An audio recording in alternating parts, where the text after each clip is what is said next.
నమో వెంకటేశాయ. ఆచార్య భావప్రియ ఆచార్య వాసప్రియ గోవింద గోవింద. ఆచార్య రూపం ధరసీహ సమ్యక్ స్వాచాంత సారస్వత సాగరాలే ఆచారపూతం భవదీయ దేశనం హ్యాచార్యవానహమహో భవతైవ దేవా అని అఖిలాండ కోటి బ్రహ్మాండ నాయకుడు దేవదేవుడు శ్రీ వెంకటేశ్వర స్వామి వారిని ఆచార్య రూపంలో భక్తిగా భావిస్తూ శ్రీకృష్ణ పరమాత్మ అనుగ్రహించిన శ్రీమద్భగవద్గీత గ్రంథం యొక్క అధ్యయన కార్యక్రమాన్ని ఈ శుభ సాయంకాల వేళ మనం ప్రారంభించుకుందాం. ప్రారంభంలో ఆచార్యుల వారితో కలిసి ప్రార్థనా శ్లోకాలను సంకల్పవాక్యాలను చదువుకుని ఈ కార్యక్రమానికి మంగళాచరణం చేసుకుందాం. ఓం నమో వెంకటేశాయ. శ్రీ గురు ప్రార్థనా. గురుర్బ్రహ్మా గురుర్విష్ణుః గురుర్దేవో మహేశ్వరః గురుః సాక్షాత్ పరం బ్రహ్మ తస్మై శ్రీ గురవే నమః. శ్రీనివాస ప్రార్థనా. మహాయోగపీఠే పరిభ్రాజమానే ధరణ్యాదితత్వాత్మకే శక్తియుక్తే గుణాహస్కరే వన్నిబింబార్థమధ్యే సమాసీనమోం కర్ణికేష్టాక్షరాబ్జే. అథ సంకల్పః. శ్రీమద్ ఆదివరాహ క్షేత్రే విరాజమానస్య అఖిలాండకోటి బ్రహ్మాండనాయకస్య శ్రీ పద్మావతీ జానేః భగవతః శ్రీ వెంకటేశ్వర స్వామినః దివ్య సన్నిధౌ భగవతః శ్రీకృష్ణ పరమాత్మనః అనుగ్రహేణ అస్మాకం సర్వేషాం శారీరస్య మానసస్య చ బలస్య సిద్ధ్యర్థం సమస్తానాం అసాధ్యవ్యాధీనాం నివారణార్థం సర్వయజ్ఞ ఫలప్రాప్త్యర్థం సర్వాసాం సంపదాం ప్రాప్త్యర్థం విద్యార్థినాం బుద్ధిశక్తి వృద్ధి ద్వారా పరీక్షాసు ఉత్తీర్ణత సిద్ధ్యర్థం అధికారిణాం స్వస్వవిధి నిర్వహణ కౌశల సిద్ధ్యర్థం సమస్త పాపక్షయార్థం శ్రీ పరమేశ్వర ప్రీత్యర్థం యథాశక్తి శ్రీమద్భగవద్గీతాయాః త్రయోదశాధ్యాయాంతర్గత శ్లోకపారాయణం కరిష్యామహే. శ్రీగీతా ప్రార్థనా. సర్వోపనిషదో గావో దోగ్ధా గోపాలనందనః పార్థో వత్స సుధీర్భోక్తా దుగ్ధం గీతామృతం మహత్. శ్రీకృష్ణ ప్రార్థనా. సంసార సింధుమగ్నస్య భగ్నభావస్య దుష్కృతేః దుర్భావలగ్నమనసః శ్రీకృష్ణ శరణం మమ. శ్రీవేదవ్యాస ప్రార్థనా.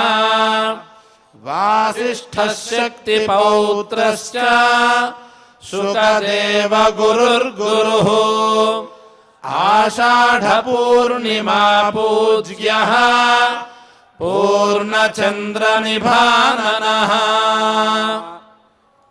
శ్రీ గురుభ్యో నమః. ఆచార్యోపాసనం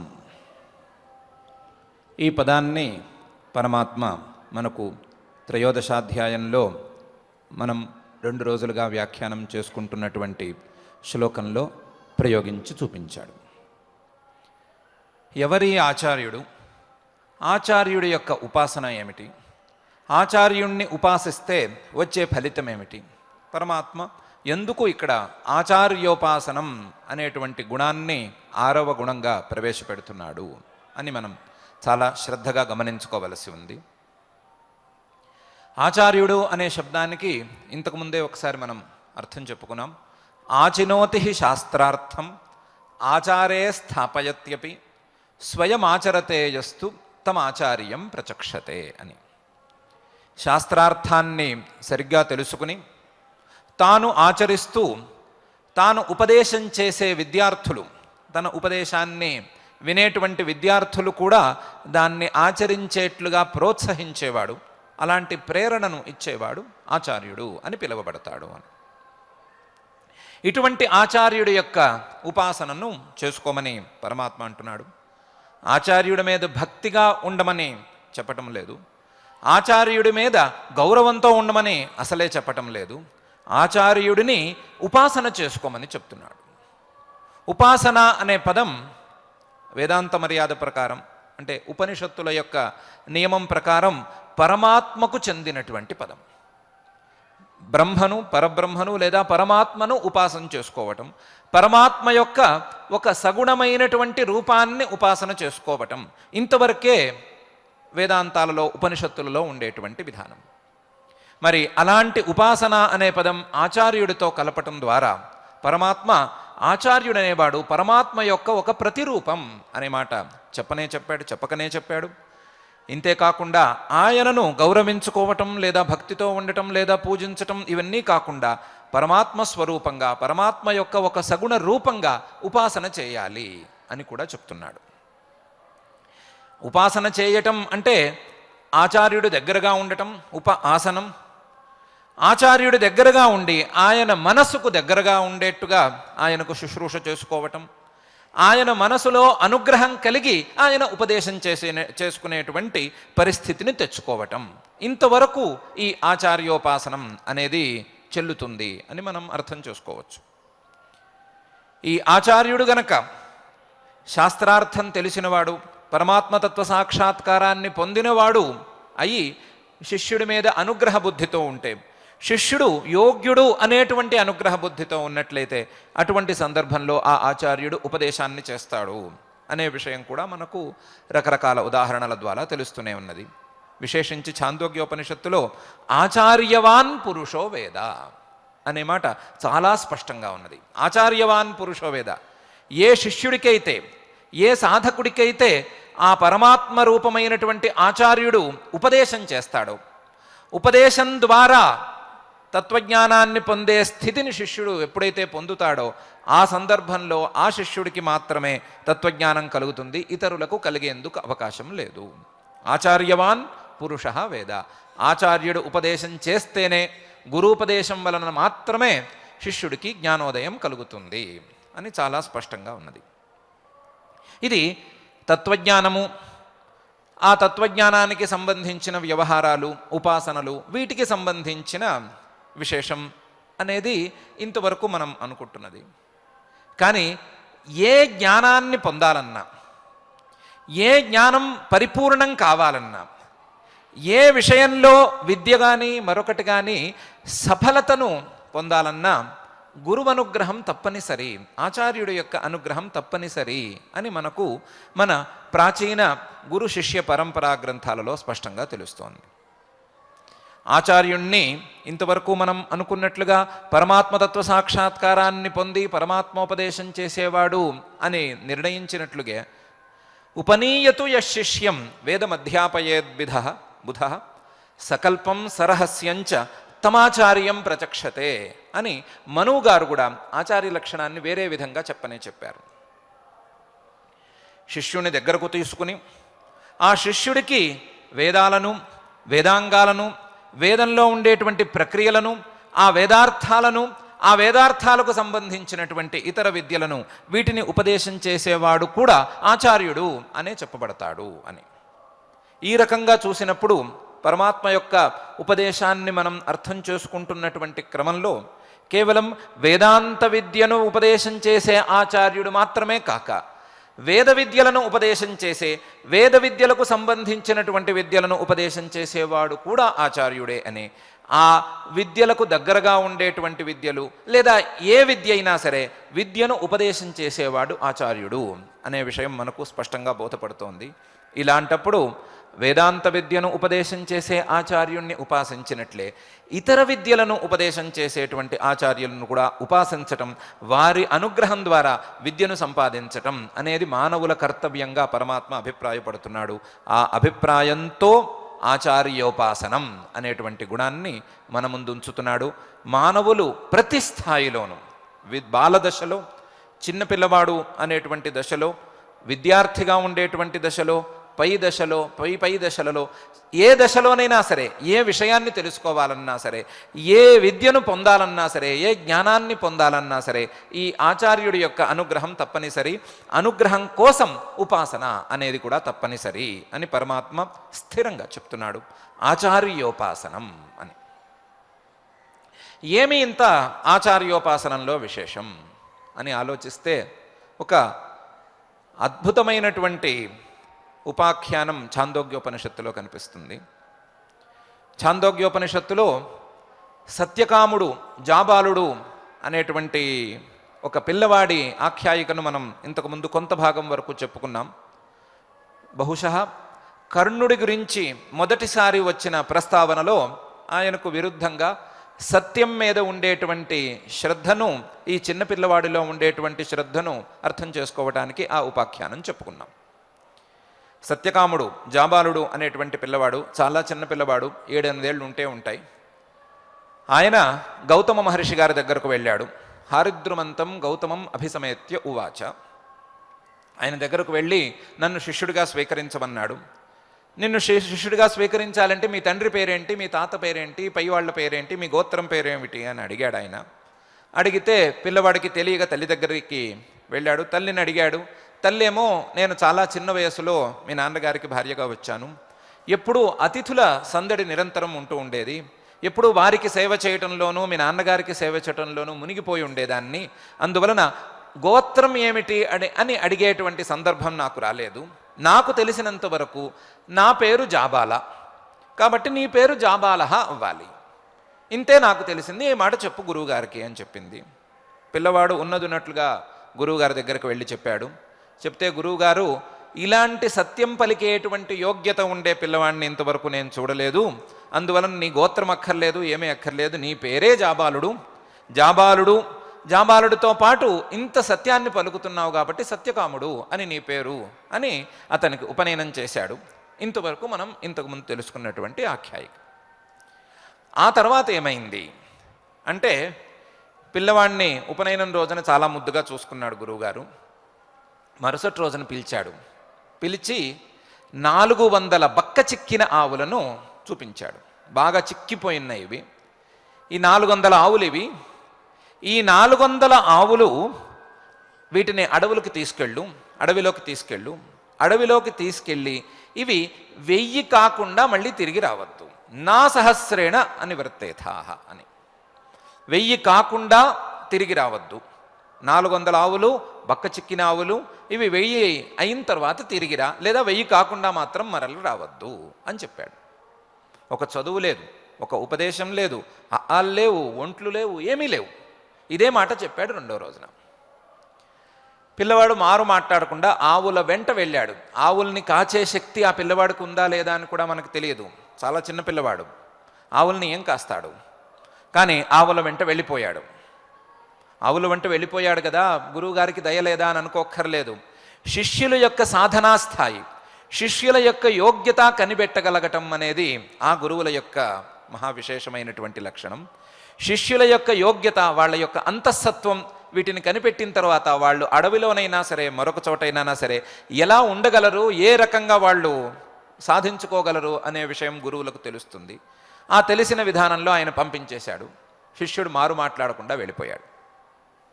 అయితే శిష్యుడు తను ప్రతిదినం చేయవలసినటువంటి నిత్యకృత్యాలను గురువుగారి దగ్గర తెలుసుకున్నాడని అనుకోవాలి. తను చేయవలసినటువంటి సంధ్యావందనం, అగ్నికార్యం, ఇలాంటి కర్మల గురించి గురువుగారి దగ్గర నుంచి తెలుసుకున్నాడు. వారికి అలాంటి మహానుభావులకి ఎక్కువ సేపు కూడా పట్టదు, ఒకసారి వింటే అర్థమయ్యేటువంటి తత్వం ఉండేవాళ్ళు, ఏకసంథాగ్రాహులు అని మనం అంటాం, అటువంటి వాళ్ళు అది మాత్రం నేర్చుకున్నాడు. అడవికి వెళ్ళిపోయాడు. కానీ ఈ పిల్లవాడికి ఈ ఆవులు 400 అని గురువుగారు చెప్పిన మాటే తప్ప ఆ 400ని లెక్క పెట్టడం చేత కాదు. ఇవి పెరిగితే ఎప్పటికి పెరుగుతాయి, ఏ విధంగా లెక్క పెట్టాలి అనే విషయం కూడా తెలియదు. తన మానాన తనున్నాడు, ఆవుల దగ్గర ఉన్నాడు. గురువుగారు చెప్పిన పని మాత్రం చేస్తున్నాడు. గురువుగారు సంధ్యావందనం చేయమనే చెప్పుంటారు కదా, అది చేస్తున్నాడు. ఒకరోజు ఒక ఎద్దు వచ్చింది. ఎద్దో అంబోతో వృషభ అభ్యుపేయాయ వచ్చి, నాయనా సత్యకామ, మేము 1000 అయ్యాము, మమ్మల్ని గురువుగారింటికి తీసుకువెళ్ళు అని చెప్పింది. ఎద్దు మాట్లాడిందా లేదా అనే ప్రశ్న మనం వేసుకోకూడదు. పరమాత్మ ఏ రూపంలో ఉండి ఏ సాధకుడిని, ఏ శిష్యుని ఏ రకంగా అనుగ్రహిస్తాడు అని చెప్పటానికి మన దగ్గర ఏమీ సరి అయినటువంటి సమాచారం లేదు. పరమాత్మ అనుగ్రహించే తీరే వేరుగా ఉంటుంది. ఆ తీరులో ఎద్దు రూపంలో వచ్చి, మేము 1000 మంది అయ్యాము, నువ్వు గురువుగారింటికి తీసుకువెళ్ళు అని చెప్పింది. దాందేముంది, తప్పకుండా తీసుకెళ్తాను అన్నాడు. అన్నప్పుడు ఆ ఎద్దు ఊరుకోకుండా సత్యకామా అని పిలిచింది. సత్యకామ అని పిలిస్తే ఈ పిల్లవాడు ఎద్దు పిలుస్తోంది లేదా ఆంబోతు పిలుస్తోంది అని అనుకోకుండా భగవహ అని వినయంగా మాట్లాడాడు. భగవహ, అయ్యా అని వినయంగా మాట్లాడాడు. నీకు ఏదో ఒక ఉపదేశం చేయాలి అని మాకు అనిపిస్తోంది అని ఈ వృషభేశ్వరుల వారి మాట. నీకేదో ఒక ఉపదేశం చేయాలి, అట్లాగే చేయండి, వింటాను అన్నాడు. పాపం చదువుకుందామని వచ్చాడు. చదువు ప్రస్తుతానికి ఏం ప్రారంభం కాలేదు. చదువు చెప్తాము అంటే వింటానన్నాడు. నీకు ఆ చదువు ఈ చదువు కాదురా అబ్బాయి, ఓ పెద్ద చదువు చెప్తాము, ఒకే చదువు, ఈ చదువు చదివితే ఇంకేం అక్కర్లేదు, అలాంటి చదువు చెప్తాము అని. తప్పకుండా చెప్పండి అన్నాడు. అంటే నీకు చతుష్పాద్ బ్రహ్మ గురించి చెప్తాను. చతుష్పాద్ బ్రహ్మోపాసనం అనే ఒక ఉపాసనం ఉంది, ఆ ఉపాసనం గురించి చెప్తాను అని. తప్పకుండా చెప్పండి అన్నాడు వినయంగాను. అయితే నేను ఒక పాదమే చెప్తాను అన్నాడు ఆ వృషభేశ్వరుడు. చెప్పండి అన్నాడు. దానికి ఆయన అంతవాన్నామా అని పేరు, ప్రకాశవాన్నామా అని పేరు పెట్టి ఆ ఒక పాదాన్ని గురించి ఉపదేశం చేశాడు. చేసి, నాయనా నేను ఒక పాదం చెప్పాను, ఒక పాదంలో చెప్పాల్సినటువంటి 4 కళల గురించి చెప్పాను, 2వ పాదం గురించి నీకు అగ్ని చెప్తాడు, అగ్ని దగ్గర విను అని చెప్పాడు. చెప్తే ఈయన సరే అన్నాడు, మాట్లాడలేదు. ఆయన చెప్పినంత వరకు విన్నాడు. ఇంకా ఎద్దులు, ఆవులు, ఈయన మొత్తం మందతో సహా బయలుదేరి ఒక సాయంకాలం పూట ఒక చోట కూర్చున్నారు. ఒక చోట ఆగారు అందరూ. ఆగి అక్కడ ఆయన అగ్నికార్యం చేసుకున్నాడు. అగ్నికార్యం చేసుకుని అగ్నికి ప్రాంగ్ముఖ, అగ్నికి వెనకాల పశ్చిమంగా కూర్చుని ఉన్నాడు. కూర్చుని ఉండగా అగ్ని ఒకసారి రూపాన్ని ధరించి పైకి లేచాడు. లేచి సత్యకామ అని మళ్ళీ పిలిచాడు. ఈయన వినయంగా భగవహ అని అన్నాడు. నీకు బ్రహ్మణ పాదం వక్ష్యామి, బ్రహ్మణస్తే పాదం బ్రవాణి అన్నాడు. అంటే తప్పకుండా చెప్పండి అన్నాడు. అంటే ఆయన 2వ పాదాన్ని అంతవాన్నామ పాద అని 2వ పాదాన్ని చెప్పాడు. చెప్పి ఇంకో పాదం ఉంది, ఆ పాదం నేను చెప్పను, హంసస్తే పాదం వక్ష్యతి, హంస వస్తుంది రేపు, ఆ హంస నీకు 3వ పాదం గురించి చెప్తుంది అని చెప్పాడు అగ్ని. ఆయన సరే అన్నాడు. ఈ సత్యకామ జాబాలుడు సరే అన్నాడు. మళ్ళీ మరుసటి రోజున ప్రయాణం సాగింది. సాయంకాలం పూట ఒక చోట ఆగారు. ఆగితే అక్కడ అగ్నికార్యం చేసుకున్నాడు పిల్లవాడు, కూర్చునున్నాడు. అగ్ని వెనకాల ఒక హంస ఎగురుకుంటూ వచ్చిందిట. వచ్చి సత్యకామ అని మళ్ళీ పిలిచింది. ఈయన భగవాన్ విలయంగా అన్నాడు, నీకు మళ్ళీ బ్రహ్మణ పాదం వదిష్యామి అందేది. సరే చెప్పమన్నాడు. చెప్పమంటే 3వ పాదం జ్యోతిష్మాన్నామ పాద అని 3వ పాదం గురించి చెప్పింది. ఈయన శ్రద్ధగా విన్నాడు. వింటే ఆ హంస అంది, ఇంకా 4వ పాదం ఉంది, చతుష్పాద బ్రహ్మ కదా, 3 పాదాలు అయినాయి, ఇప్పటికీ 4వ పాదం ఉంది, మద్గుస్తే పాదం వక్త, మద్గు నీటి పక్షి రేపటి రోజున చెప్తుంది అని చెప్పింది హంస. ఈయన సరే అన్నాడు. మరుసటి రోజున మళ్ళీ ప్రయాణం మొదలైంది. ఈరోజు మాత్రం ఒక కోనేరు దగ్గర లేదా ఒక చెరువు దగ్గర వీళ్ళు విడిది చేశారు. ఈయన సాయంకాలం పూట సంధ్యావందనం చేసుకున్నాడు, అగ్నికార్యం చేసుకున్నాడు, అగ్ని వెనకాల కూర్చునుండగా ఆ నీటిలోంచి నీటి పక్షి వచ్చి నీకు బ్రహ్మపాదం గురించి చెప్తాను అంది. సరే చెప్పమన్నాడు. చెప్పమంటే అంతవాన్నామపాద అని 4వ పాదం గురించి చెప్పింది. ఇట్లా 4 రకాల రూపాలలో పరమాత్మ వచ్చాడని కానీ 4 రూపాలు వచ్చి 4 ఉపదేశాలు, ఒకే ఉపాసనకు చెందినటువంటి 4 ఉపదేశాలను చేసినాయి. ఒకటి వృషభము, 2వది అగ్ని, 3వది హంస, 4వది మద్గు నీటి పక్షి. 4 ఉపదేశాలు చేసినాయి. సరయ ప్రయాణం సాగి గురువుగారింటి దగ్గరకు వచ్చింది. మన లెక్క ప్రకారం గురువుగారు వీడిని చూసిన వెంటనే ఆవులు 1000 అయ్యాయా అని అడగాలి. లెక్క అదే కదా. వీటిని 1000 చేసుకుని రమ్మని అన్నాడు ఆయన. 1000కి తక్కువకుండా తీసుకురమ్మన్నాడు. 1000 అయినాయా అని అడగాలి. ఆయన ఆ ప్రశ్న వేయలేదు. గౌతమ మహర్షి గారు ఆ ప్రశ్న వేయలేదు. నీ మొహం బ్రహ్మవేత్త మొహంలా వెలిగిపోతోంది, కారణం చెప్పు అని అడిగాడు. బ్రహ్మవిదివతే ముఖం భాతి, బ్రహ్మవిదివ భాసి, బ్రహ్మజ్ఞానం కలిగిన వాడి ముఖం వెలిగిపోయినట్టు వెలిగిపోతోంది, కారణం చెప్పు. ఎవరి దగ్గరైనా ఏమైనా ఉపదేశం పొందావా చెప్పు అని అడిగాడు. అడిగితే శిష్యుడు దండం పెట్టి, అయ్యా మీరు కాక ఇంకోళ్ళు నాకు గురువు లేరు, మీరొక్కరే గురువు, మిమ్మల్ని ఆశ్రయించాను, మీరే గురువు. అయితే ఈ 4 వచ్చి నాకు చెప్తామన్నప్పుడు ఎవరు ఏం చెప్పినా వినటం అనేది విద్యార్థిగా నా కర్తవ్యం కదా, విద్యార్థులు చేయవలసినటువంటి విషయం కదా ఇది. బహుబోద్ధవ్యం బహుధా బహువాసరం బహుకల్పాంతరస్థాయి లబ్ధుం బహువిధం యశః అని అంటారు కదా పెద్దవాళ్ళు. ఎంతోమంది విషయాలను చెప్తారు, కొత్త విషయాలను చెప్తారు. ఆ విషయాలన్నిటినీ వినాలి. రకరకాల విషయాలను చెప్తారు, జాగ్రత్తగా వినాలి. వాటన్నిటినీ, అవసరమైనటువంటి విషయాలన్నిటినీ శ్రద్ధగా వినాలి. అవసరం లేని విషయాలను ఎదుటి వారిని హర్ట్ చేయకుండా వినేసి వదిలేసేయాలి. ఇలా అవసరం ఉన్నవి అవసరం లేనివి అని విభాగం చేసుకుంటూ నిరంతరం జ్ఞానాన్ని పెంచుకోవాలి అనే కదా చెప్తారు. నేను ఆ బుద్ధితోనే ఈ 4 చెప్పిన మాటలు విన్నాను. మీరు తప్ప మనుష్యులలో ఎవరూ నాకు గురువు లేరు, మీరే గురువు. ఇంతేకాదు, వారు చెప్పింది నేను విన్నానే కానీ ఆ ఉపాసన చేసేస్తానని కానీ ఇదే నాకు పరమోపాసన కానీ నేను అనుకోవటం లేదు. నాకు మీరు చెబితేనే ఉపదేశం, వాళ్ళు చెబితే విషయాన్ని విన్నాను, శ్రద్ధగా విన్నాను. ఏం విన్నాను అని ఇప్పుడు చెప్తాను. కానీ నేను విన్న మాట మాత్రం చాలా పెద్ద మాట ఉన్నది. శృతం హ్యేవమే భగవదృశేభ్య ఆచార్యాధ్యేవ అధీత విద్య సాధిష్టం ప్రాపత్ అని విన్నాను.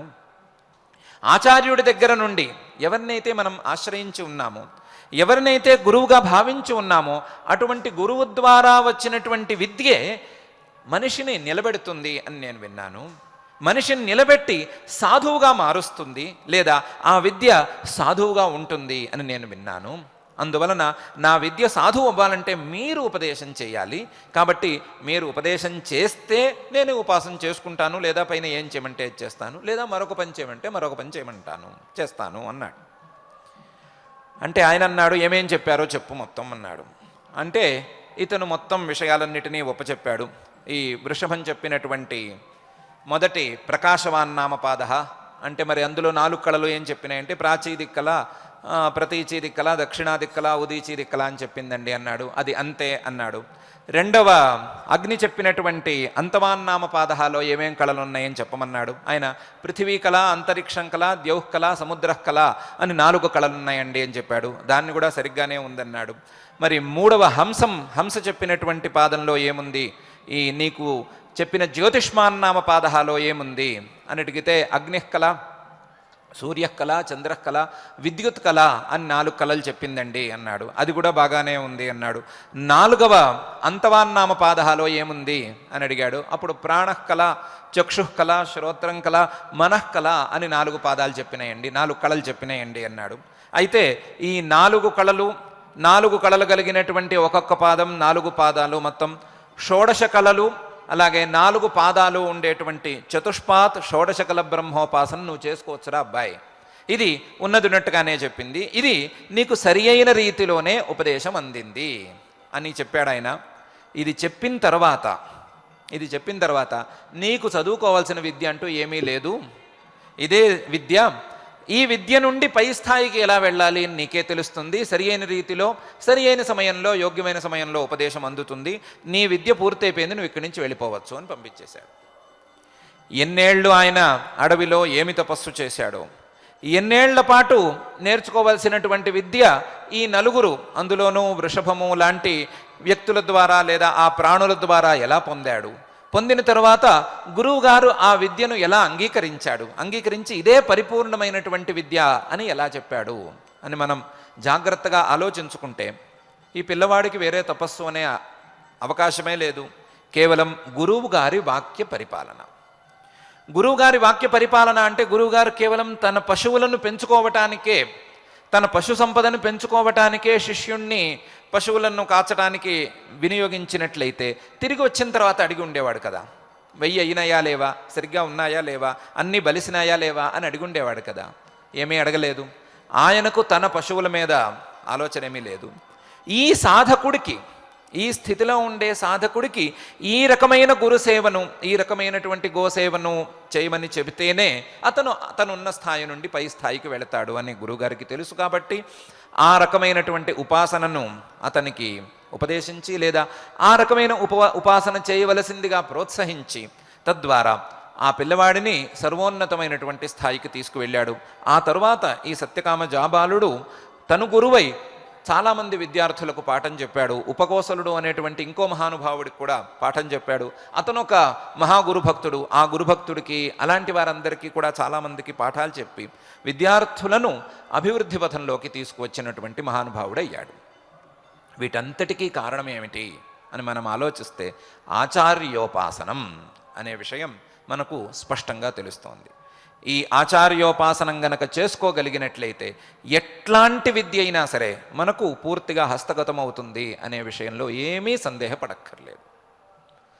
అయితే ఇది చిన్నపిల్లవాడికి సంబంధించిన వ్యవహారం.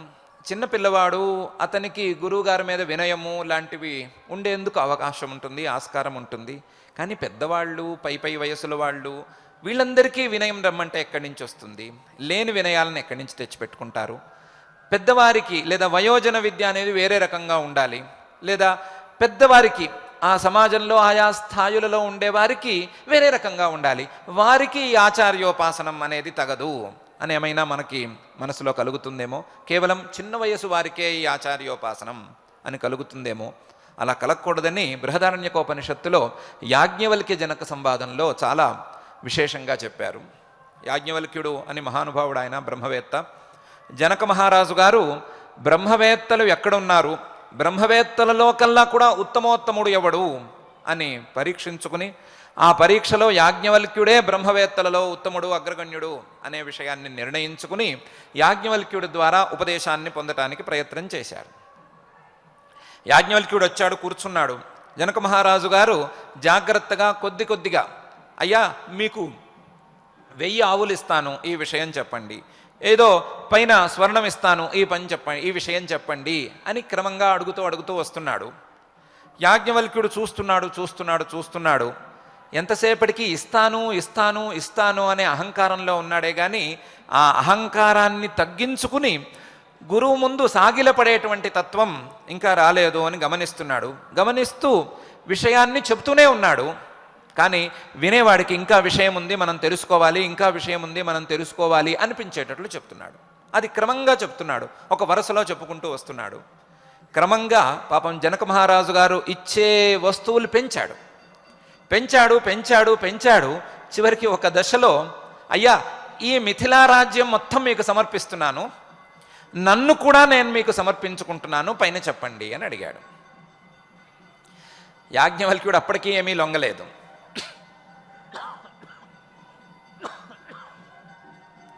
అప్పటికి కూడా పూర్తిగా లొంగలేదు. అప్పటికీ ఇంకా చెప్తూనే ఉన్నాడు, ఇంకా ఏదో ఉంది అనిపించేట్టుగా చెప్తూనే ఉన్నాడు.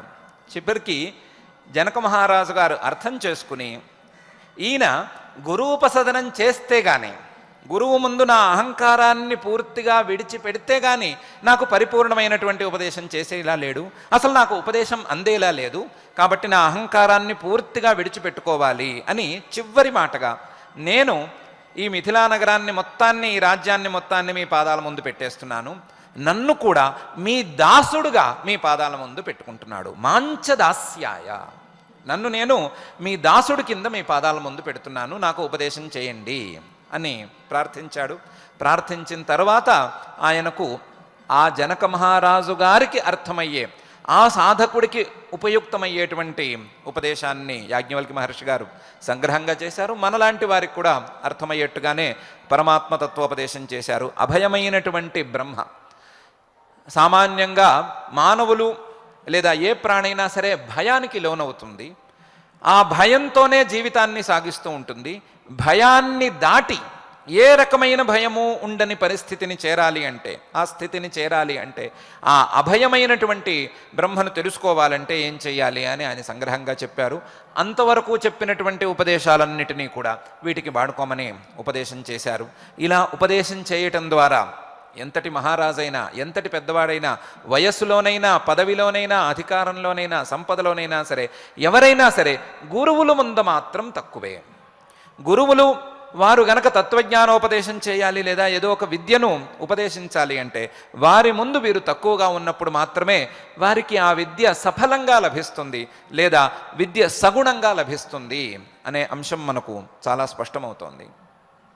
అయితే గురువులంటే ఎవరు అనే విషయం మీద మనకేమీ సరి అయిన స్పష్టత లేదు. గురువులు అంటే చాలా వరకు మనకి దృశ్యాలలో హాస్యాస్పదంగా కనిపించేటువంటి వ్యక్తులే మెదులుతున్నారు. వారికి చదువు సరిగ్గా రాదు, వారు చదువు చెప్పలేకపోతూ ఉంటారు. ఇలాంటి స్థితులలో ఇతర విద్యార్థులు తోటి విద్యార్థులతో కలిసి వారిని గేలి చేస్తూ ఉంటారు. ఈ రకమైనటువంటి దృశ్యాలకు మనం ఎక్కువ అలవాటు పడిపోయాము. కానీ గురువులను లేదా గురువులతో వ్యవహరించవలసినటువంటి తీరు మాత్రం అది కాదు. గురువులంటే ఎవరు అంటే ఏ చిన్న విషయాన్ని ఉపదేశం చేసేవారైనా, ఏ చిన్న మార్గాన్ని ప్రదర్శించేవారైనా, మంచి విషయాన్ని బోధించేవారైనా, చదువును చెప్పేవారైనా, తక్కువ స్థాయి చదువులను, పొట్టకూటి కోసం వాడుకునేటువంటి చదువులను చెప్పేవారైనా, మానవుడిని అభివృద్ధి పథంలోకి తీసుకువెళ్ళేటువంటి చదువులను చెప్పేవారైనా, లేదా మానవులు తత్వజ్ఞానం పొందటానికి కావలసినటువంటి చదువులు చెప్పేవారైనా, ఎవరైనా సరే గురువులు అనే శాస్త్రం అభిప్రాయపడుతోంది. ఇది విషయాలను చెప్పేవారికి సంబంధించిన వ్యవహారం. ఉపదేశంతో నిమిత్తం లేకుండా, ఉపదేశం చేశారా లేదా అనేటువంటి నిమిత్తం లేకుండా ఇద్దరు మాత్రం మానవులకు సహజంగానే గురువులు అని కూడా శాస్త్రం నిర్దేశిస్తోంది. తల్లిదండ్రులు ఏ ఉపదేశానికి నిమిత్తం లేకుండా, ఏ ఉపదేశం చేశారు చేయలేదు అనేటువంటి మాటతో నిమిత్తం లేకుండా తల్లిదండ్రులు మానవులకు గురువులు అని శాస్త్రం ప్రత్యేకించి నిర్దేశిస్తోంది. అందులోనూ తల్లి ప్రథమ గురువు అని, తండ్రి నిసర్గ గురువు అని నిర్ణయిస్తోంది. ఇతర గురువులు ఆయా సందర్భాలను బట్టి ఆయా పేర్లతో వ్యవహారానికి నోచుకుంటారు. కొంతమందిని ఆచార్యులు అంటారు, కొంతమందిని ఉపాధ్యాయులు అంటారు, కొంతమందిని గురువులు అంటారు, కొంతమంది ఇంకో మాటతో పిలుస్తారు. ఏ పేర్లతో ఉన్నా సరే వీరందరినీ గౌరవించటం, వీరందరినీ ఉపాసించుకోవటం అనేది మానవులకు విధి అనే అభిప్రాయం మాత్రం పరమాత్మ యొక్క అభిప్రాయం స్పష్టంగా ఆచార్యోపాసనం అనే మాట ద్వారా తెలుస్తూనే ఉంది. వీళ్ళలో ఎవరైనా సరే ఆచార్యులే. తల్లిదండ్రులు కావచ్చు, మంచి విషయాలను ఉపదేశం చేసేవారు కావచ్చు, పొట్టకూటి కోసం మనం చదువుకునేటువంటి విద్యలను ఉపదేశం చేసేవారు కావచ్చు, పై స్థాయి విద్యలను ఉపదేశం చేసేవారు కావచ్చు, తత్వజ్ఞానాన్ని ఉపదేశం చేసేవారు కావచ్చు, ఎవరైనా సరే వారు గురువులే, వారిని ఉపాసించవలసిందే అని పరమాత్మ యొక్క స్థిరమైన అభిప్రాయం మనకు ఈ శ్లోకంలో ఆచార్యోపాసనం అనే పదంలో లభ్యమవుతోంది. తల్లిదండ్రులను కూడా గురు రూపంగా ఉపాసన చేసుకుని ఆ గురు ఉపాసనతో పై స్థాయి పదవులను, పై స్థాయి సాక్షాత్కారాలను అందుకున్నటువంటి మహానుభావులు కూడా చాలామందే ఉన్నారు. అందులో మనకు దగ్గర కాలంలో ఉండేటువంటి పుండరీకుడు అనేటువంటి మహాభక్తుడు అలాంటి వాడే. ఆయన పుండరీకుడు తన తల్లిదండ్రుల సేవతో నిరంతరం నిమగ్నమై ఉండేవాడు. తల్లిదండ్రుల సేవను చేసుకుంటూ ఉండేవారు. తండ్రి గారు కాస్త అస్వస్థతగా ఉండేవారు. అందువలన ఆయనకే నిరంతరం సేవ చేసుకుంటూ ఉండేవాడు. సేవ చేసుకుంటూ కాలం గడిపాడు. కొన్ని రోజుల తర్వాత తండ్రి గారు గతించారు. గతించిన తర్వాత తల్లిదండ్రులు ఇద్దరూ గతించిన తర్వాత ఈ వ్యక్తి కూర్చుని పాండురంగడిని మనసులో ఉంచుకుని ఆయన్ని ధ్యానించటం ప్రారంభించాడు. ప్రారంభిస్తే ఆయన చాలా తొందరగానే ప్రత్యక్షమయ్యాడు. ఈయనకి చాలా తొందరగా ప్రత్యక్షమయ్యాడు. ప్రత్యక్షమైతే ఈయనకి సందేహం కలిగింది. నేను విన్నదాని ప్రకారమైతే ఎన్నో ఏళ్ళు ఎన్నో జన్మలు చేస్తే కానీ ఈయన ప్రత్యక్షం కాడు అని కదా, నాకు ఇంత తొందరగా ఎందుకు ప్రత్యక్షమయ్యాడు? అసలు ప్రత్యక్షమైంది నిజమైనా కాదా? తొందరగా కాడంటారు కదా, చాలా కష్టపడాలంటారు కదా, ఏకాగ్రత సాధించుకోవాలంటారు కదా. ఎంతోమంది మహానుభావులు జన్మల పాటు చేస్తూనే ఉన్నా సరే వాళ్ళకి కనిపించలేదంటాడు కదా, నాకు ఎలా కనిపించాడు అని ఆయనకి సందేహం కలిగింది. సందేహం కలిగితే ఆ పాండురంగుడు చెప్పాడు స్పష్టంగాను, నువ్వేమి సందేహపడక్కర్లేదు, నేను వచ్చిన వాడిని పాండురంగణ్ణే, నీకేమీ కనికట్టు కాదు మరొకటి కాదు, నేను పాండురంగణ్ణే. నీ రెండవ సందేహం ఏమిటి, ఇంత తొందరగా ఎలా వచ్చాను అని. ఎక్కువ కాలం పాటు ధ్యానం చేయకుండా, ఏకాగ్రత కోసమో మరొక దానికోసమో ప్రయత్నం ఎక్కువసేపు చేయకుండా నేను తొందరగా ఎలాగ నీకు ప్రత్యక్షమయ్యాను అనే కదా సందేహం. ఆ సందేహానికి ఒకటే సమాధానం, నీవు జన్మతః నన్ను ధ్యానిస్తూనే ఉన్నావు. జన్మ నుండి నీకు ఊహ తెలిసిన నుండి నాకు సేవ చేస్తూనే ఉన్నావు. ఎలా సేవ చేస్తున్నావు అంటే, నీ తల్లిదండ్రుల రూపంలో ఉండేటువంటి నాకు సేవ చేస్తున్నావు. నీవు తల్లిదండ్రుల సేవ చేసింది, నీ తండ్రి గారికి నీవు చేసింది వేరే ఎవరికో చేసింది కాదు, పరమాత్మనైనటువంటి నాకే చేసింది. అందువలన అది కూడా నా అకౌంట్లోనే చేరిపోయింది, అది కూడా నా యొక్క ఉపాసన అనే అకౌంట్లోనే చేరిపోయింది. వారు గతించిన తర్వాత నువ్వు సమయం వ్యర్థం చేయకుండా ఆ పని ఈ పని అని పెట్టుకోకుండా నన్నే ధ్యానించడం మొదలుపెట్టావు కాబట్టి కంటిన్యూటీ కూడా వచ్చింది కాబట్టి నీకు తొందరగా నేను ప్రత్యక్షమయ్యాను అనే విషయాన్ని చెప్పాడు. ఈ విషయంలో కాస్త భిన్నమైన కథనాలున్నాయి. మనం చెప్పుకున్నటువంటి అంశం పాండురంగ మహాత్మ్యం, తెనాలి రామలింగ కవి గారు రచించినటువంటి పాండురంగ మహాత్మ్యం ప్రకారం వచ్చినటువంటి కథనం. కాబట్టి ఈ కథనం ప్రకారం కూడా తల్లిదండ్రుల సేవ గురుసేవ అవుతుంది. ఆ గురుసేవ గనక స్పష్టంగా శ్రద్ధగా చేసుకోగలిగిన వాడు పరమాత్మకే సేవ చేసుకున్నవాడవుతాడు. పరమాత్మకే సేవ చేసుకున్నవాడు పరమాత్మ దర్శనాన్ని తప్పకుండా పొందుతాడు. పరమాత్మ దర్శనాన్ని పొందగలిగినటువంటి, పరమాత్మ దర్శనాన్ని కూడా ప్రసాదించగలిగినటువంటి మాహాత్మ్యం ఈ గురుసేవకు, ఆ గురువులు వేరువేరు రూపాల్లో ఉండేటువంటి గురువుల యొక్క సేవకు తప్పకుండా ఉంది అనే విషయం మనకు ఈ కథనం ద్వారా కూడా తెలుస్తోంది. ఇలా అనేక మంది మహానుభావుల యొక్క చరిత్రలు, అనేక మంది సాధకుల యొక్క వృత్తాంతాలు, ఇవన్నీ కూడా మనకు గురూపసదనం ద్వారా, గురువుల యొక్క ఉపాసన ద్వారా ఎటువంటి మహాఫలితాలను అందుకోవచ్చు అనే విషయాన్ని తెలియజేస్తున్నాయి.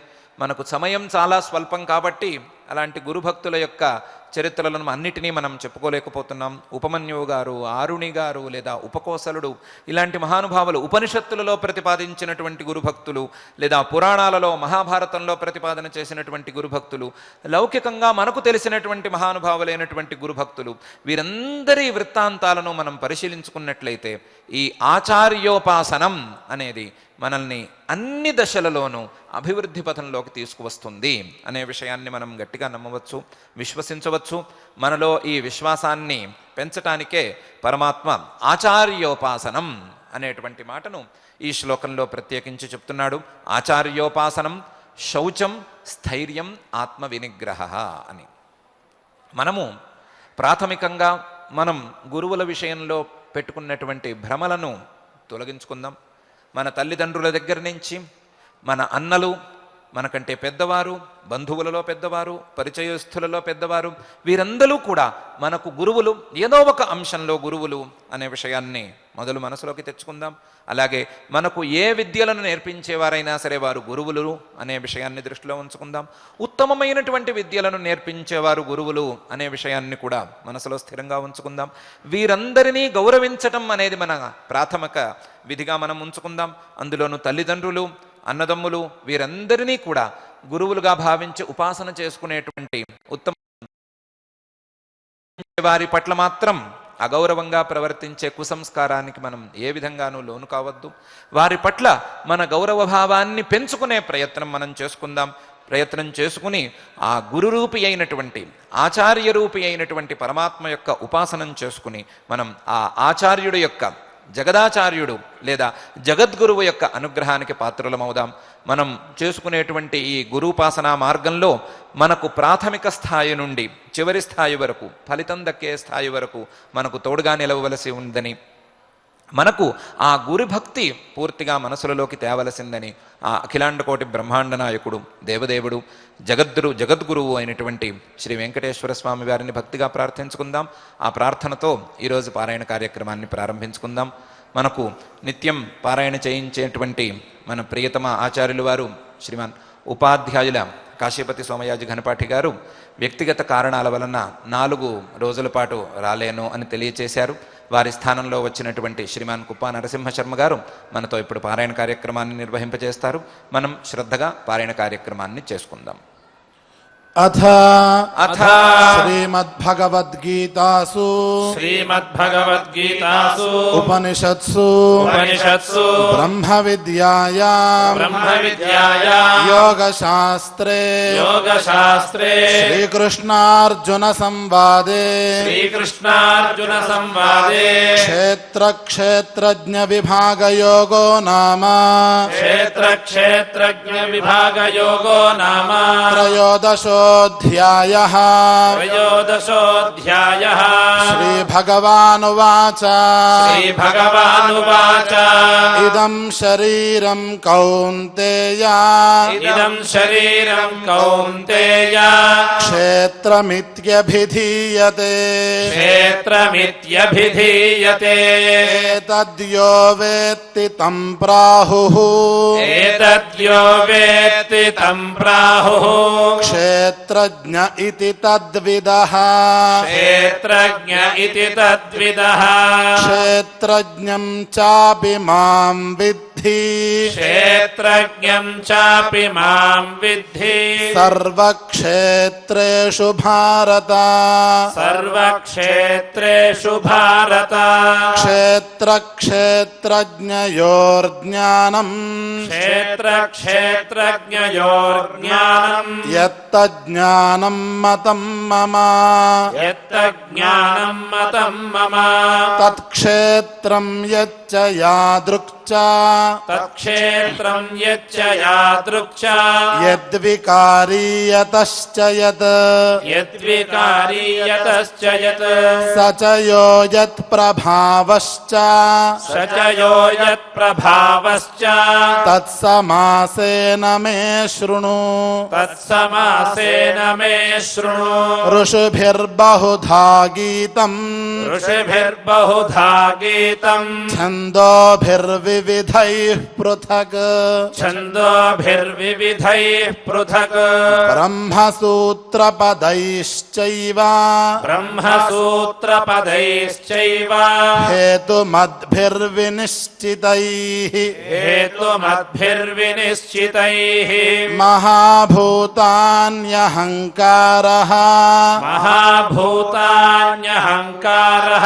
బుద్ధిరవ్యక్తమేవ చ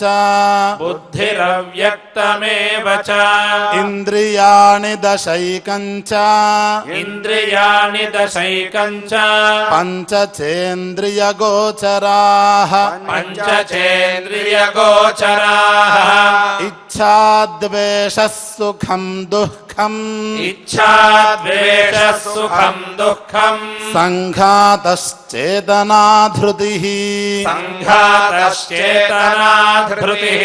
ఏతత్ క్షేత్రం సమాసేన సవికారముదాహృతం అమానితత్వమదంభిత్వం అహింసా క్షాంతిరార్జవం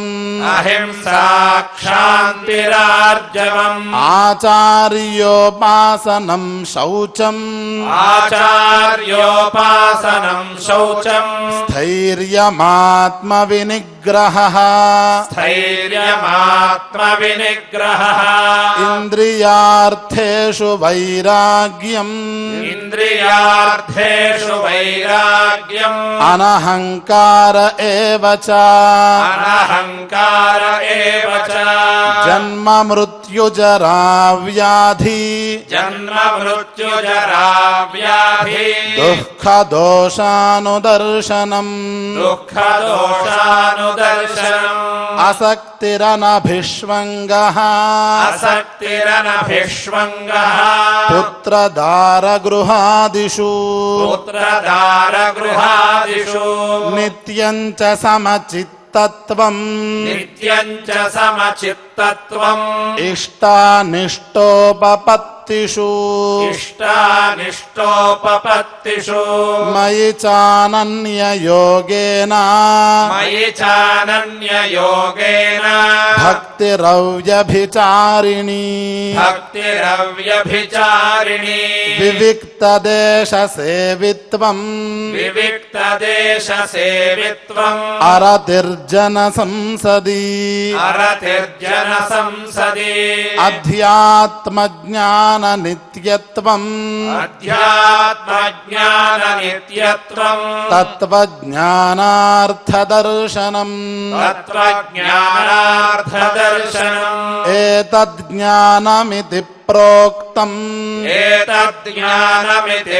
ప్రోక్తం అజ్ఞానం యదతోన్యథా అజ్ఞానం యదతోన్యథా జ్ఞేయం యత్తత్ ప్రవక్ష్యామి జ్ఞేయం యత్తత్ ప్రవక్ష్యామి యజ్ఞాత్వామృతమశ్నుతే యజ్ఞాత్వామృతమశ్నుతే అనాదిమత్పరం బ్రహ్మ అనాదిమత్పరం బ్రహ్మ న సత్తాన్నాసదుచ్యతే న సత్తన్నా సదుచ్యతే సర్వతః పాణిపాదం తత్ సర్వతః పాణిపాదం తత్ సర్వతోక్షిశిరోముఖం సర్వతోక్షిశిరోముఖం సర్వతః శృతిమల్లోకే సర్వతః శృతిమల్లోకే సర్వమావృత్య తిష్టతి సర్వమావృత్య తిష్టతి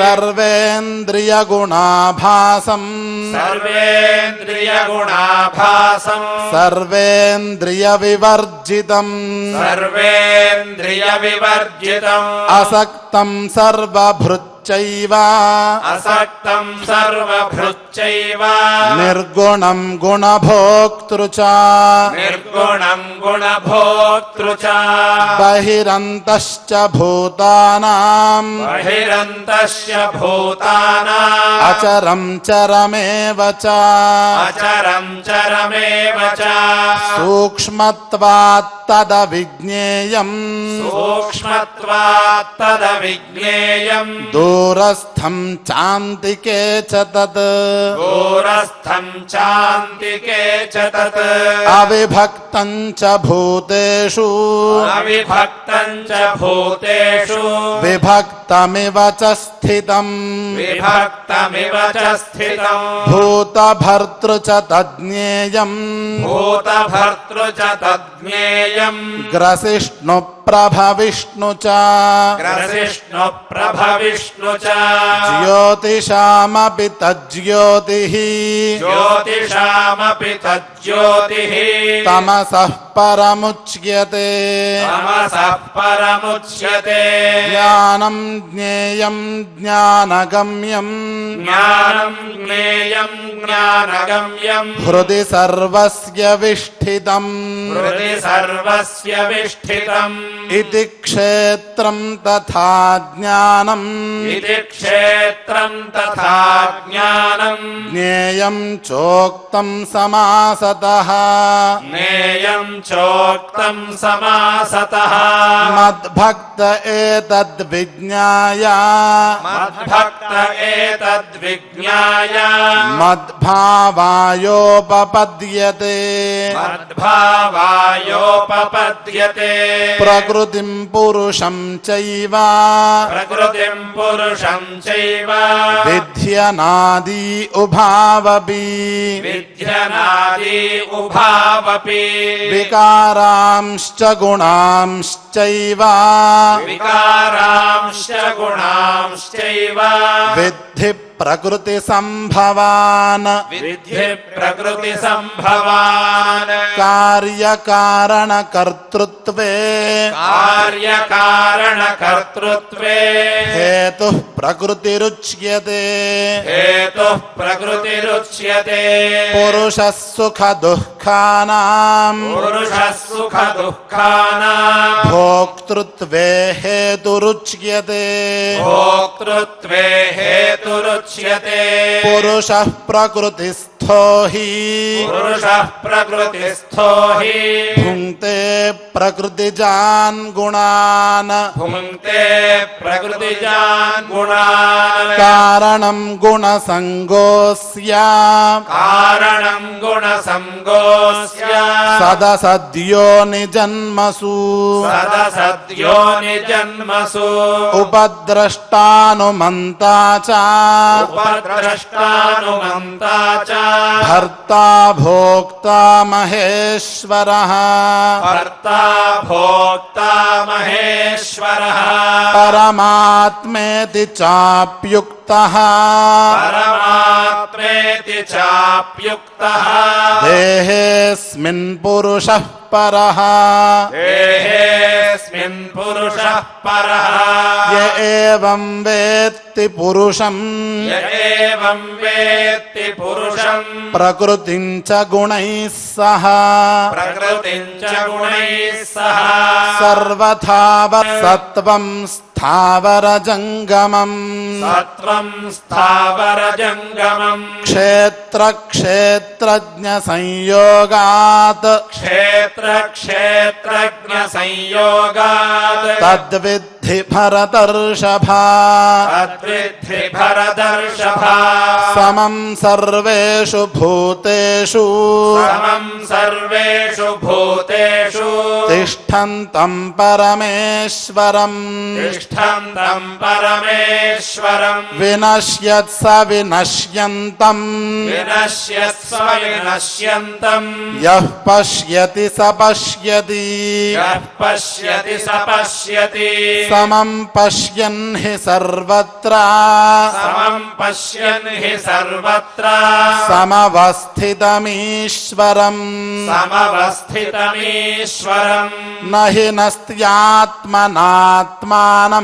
నహి నస్త్యాత్మనాత్మానం తతో యాతి పరాం గతిం తతో యాతి పరాం గతిం ప్రకృత్యైవ చ కర్మాణి ప్రకృత్యైవ చ కర్మాణి క్రియమాణాని సర్వశః క్రియమాణాని సర్వశః యః పశ్యతి తథాత్మానం యః పశ్యతి తథాత్మానం అకర్తారం స పశ్యతి అకర్తారం స పశ్యతి యదా భూత పృథగ్భావం యదా భూత పృథగ్భావం ఏకస్థమనుపశ్యతి ఏకస్థమనుపశ్యతి తత ఏవ చ విస్తారం తత ఏవ చ విస్తారం బ్రహ్మ సంపద్యతే తదా బ్రహ్మ సంపద్యతే తదా అనాదిర్నిర్గుణత్వాత్ అనాదిత్వాన్ నిర్గుణత్వాత్ పరమాత్మాయమవ్యయః పరమాత్మాయమవ్యయః శరీరస్థోపి కౌంతేయ శరీరస్థోపి కౌంతేయ న కరోతి న లిప్యతే న కరోతి న లిప్యతే యథా సర్వగతం సౌక్ష్మ్యాత్ యథా సర్వగతం సౌక్ష్మ్యాత్ ఆకాశం నోపలిప్యతే ఆకాశం నోపలిప్యతే సర్వత్రావస్థితో దేహే సర్వత్రావస్థితో దేహే తథాత్మానోపలిప్యతే తథాత్మానోపలిప్యతే యథా ప్రకాశయత్యేకః యథా ప్రకాశయత్యేకః కృత్స్నం లోకమిమం రవిః కృష్ణం లోకమిమం రవిః క్షేత్రం క్షేత్రీ తథా కృత్స్నం క్షేత్రం క్షేత్రీ తథా కృష్ణం ప్రకాశ प्रकाशयति भारत प्रकाशयति भारत क्षेत्रक्षेत्रज्ञयोरेवम् क्षेत्रक्षेत्रज्ञयोरेवम् अन्तरं ज्ञानचक्षुषा अन्तरम् ज्ञानचक्षुषा भूतप्रकृतिमोक्षं च भूतप्रकृतिमोक्षम् च ये विदुर्यान्ति ते परम् ये विदुर्यान्ति ते परम् इति श्रीमद्भगवद्गीतासु श्रीमद्भगवद्गीतासु उपनिषत्सु उपनिषत्सु ब्रह्मविद्यायाम् ब्रह्मविद्यायाम् योगशास्त्रे योगशास्त्रे श्रीकृष्णार्जुनसंवादे श्रीकृष्णार्जुनसंवादे क्षेत्रक्षेत्रज्ञविभागयोगो नाम क्षेत्रक्षेत्रज्ञविभागयोगो नाम त्रयोदशोऽध्यायः त्रयोदशोऽध्यायः త్రయోదశాధ్యాయం మొత్తాన్ని చక్కగా పారాయణం చేసుకున్నాం. ఇప్పుడు హరిమేకరసాకృతి మధునా అనే నారాయణ తీర్థుల వారి తరంగాన్ని గానం చేసుకుని నామ సంకీర్తన కార్యక్రమాన్ని నిర్వహించుకుందాం. హరిమేకరసాకృతి మధునా హరిమేకరసాకృతి మధునా హరిం ఏకరసాకృతిం అధునా హరిం ఏకరసాకృతిం అధునా హరిమేకరసాకృతిం అధునా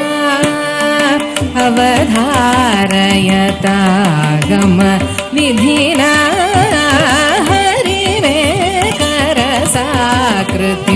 అధునా అవధారయతాగమ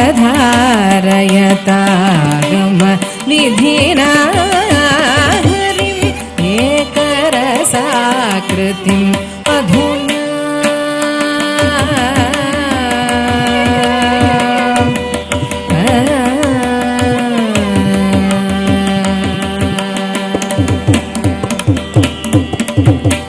చిరతర పురుషం प्रतिभावपुषं परमिह वियदाततं चिरतरपुरुषं प्रतिभावपुषं परमिह वियदाततं प्रशमितकलुषं भवरोगमुषं प्रशमितकलुषं भवरोगमोषं प्रशमितकलुषं भवरोगमोषं प्रत्यगभेदमनन्तं प्रशमितकलुषं भवरोगमोषं प्रत्यगभेदमनन्तं हरिमेकरसाकृतिम् अधुनारयतागम विधिना हरिना हरिम् एकरसाकृतिम् अधुना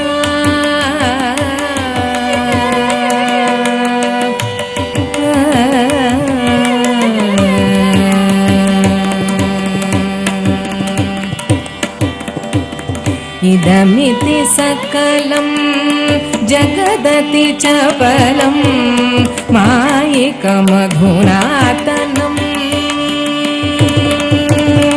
इदमिति सकलं जगदति चपलं मायिकमधुनातनम् परिणति विकलं फलमिव विपुलम् परिणति विकलं फलमिव विपुलं परिणति विकलं फलमिव विपुलं कलयत परिशोधनं परिणति विकलं फलमिव विपुलं कलयत परिशोधनं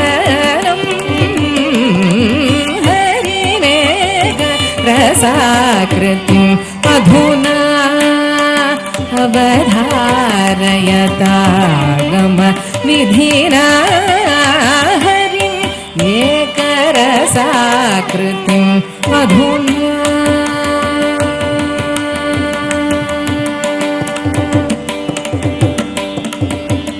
इदमिह फणितं निगमैरनुगतं कृष्णरसैकात्मना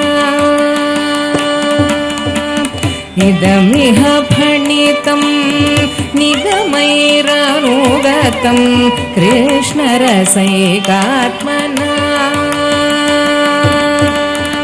हरिगुरुकृपया निगमज सुधिया हरिगुरुकृपया निगमज सुधिया हरिगुरुकृपया निगमज सुधिया नारायण तीर्थेन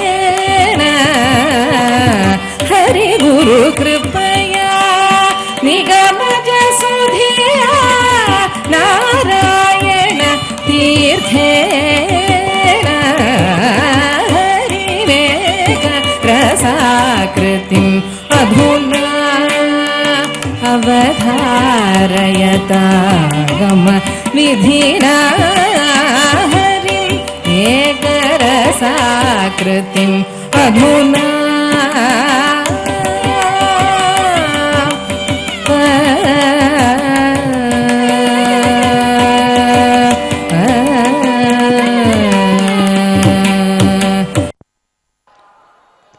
సంకీర్తన కార్యక్రమం పూర్తయిన తరువాత ఆచార్యుల వారితో కలిసి మంగళ శ్లోకాలను చదువుకుని ఈ కార్యక్రమాన్ని మంగళాంతంగా పూర్తి చేసుకుందాం. यत्र योगेश्वरः कृष्णो यत्र पार्थो धनुर्धरः तत्र श्रीर्विजयो भूतिः ध्रुवा नीतिर्मतिर्मम अथ क्षमा प्रार्थना यदक्षरपदभ्रष्टम् मात्राहीनं च यद्भवेत् तत्सर्वं क्षम्यतां देवा नारायण नमोऽस्तु ते. अथ भगवत्समर्पणम् कायेन वाचा मनसेन्द्रियैर्वा बुद्ध्यात्मना वा प्रकृते स्वभावात् करोमि यद्यत् सकलं परस्मै नारायणायेति समर्पयामि.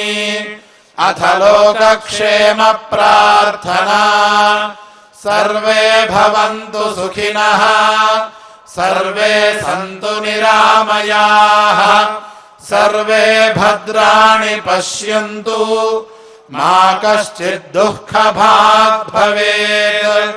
अथ मङ्गलम् श्रियः कान्ताय कल्याणनिधये निधयेऽर्थिनाम् श्रीवेङ्कटनिवासाय श्रीनिवासाय मङ्गलम्.